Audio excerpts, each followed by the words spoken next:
what you're saying. So to go back to what you were talking about with coming here, what was your interaction with, say, who they call African Americans, and being in the Maryland, D.C. area and engaging in school? Did you feel a difference? Did you feel like an outsider? Because as a child, me growing up, I was born here and still felt like I was an outsider. They would, you know, say different terms. I don't know if you heard the same terms I heard, like African booty scratcher, or you black this, or whatever it may be. And Shaka you know Zulu. me, I could, what they say?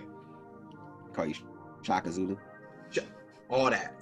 But you know me, I was from, we grew up together, so I could throw the words too, and I would come with my own, and then they would leave me alone because I could, you know, hold my own in that area. But what was your experience in that space? Then I want to pass it to you, Hannah, and tell me what your experience was as well. My experience was bad. It was not something that I enjoyed, because I mean, now people are understanding African culture, they're loving it. But when I was growing up, it was the worst thing you could ever be. Especially when I first started elementary school, I would never forget the nightmare. I literally hated going to school because, you know, at the time my accent was very, very thick, like extremely thick. So, you know, even the teachers, they would try to hold in their laughter. It won't work because I guess they've never experienced somebody like me, so they're laughing because they're ignorant, because they don't know any better. So that you don't understand something, so just make fun of it. And I definitely was called names. I was definitely bullied just because I was from Nigeria. The one thing that I do notice is the reason why they behave that way is because they've been trained and raised to behave that way. You can go from the textbook, the movies they watch, at the time, the music they listen to, none of it was embracing Africa. None of it was embracing within yourself. Even in elementary school, they were teaching African Americans to not love themselves. The way they teach slavery, the way they teach the history of African America, it's not welcoming. It's not, let's love each other. So if you don't love yourself, you don't have time to love others. So that's what I noticed. Well put. I agree.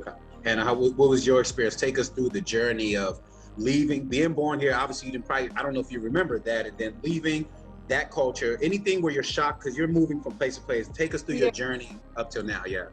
Fortunately for me, I was able to go to a private American school back home.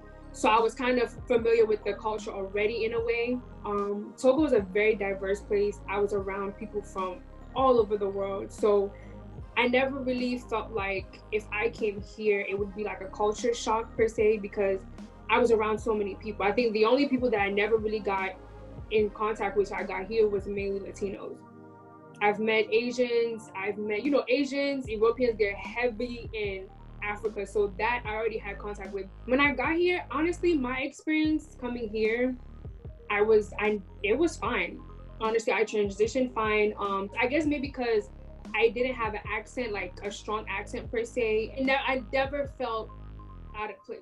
So when people say like they experienced them being called names, I never experienced that because I never felt out of place. I just came in and I fit right in. Did you have the problem? I had this problem too, and as you probably had this as well. My last name is Ajapong, so it's first. And anytime the teacher pulls out, you be like, you know, the teacher be like, John, and I'm here. And they're like, I mean, you're lucky because you have John in there. Yeah, So I'm just, especially when we have a substitute, I'm just. Oh yeah, that used to be. Yeah. Sometimes I used to go up to the teacher ahead, right? Yeah, I'm here. I'm here. No, yeah, man, I'm right there. You see, that's my name right there. I'm literally the first AD. That's me. You can tell. You can see their face. Like, I'm here. I'm here. While people, the ones who always make fun of you, they're like paying attention, doing other things, either on their phones or whatever, and you're just trying to get the teacher's attention without drawing. That's once we have a substitute, I'm going straight to her if I sit down. So I'm the first one. Here's my ID. Okay, I'm going to sit right here. Okay, so don't embarrass me.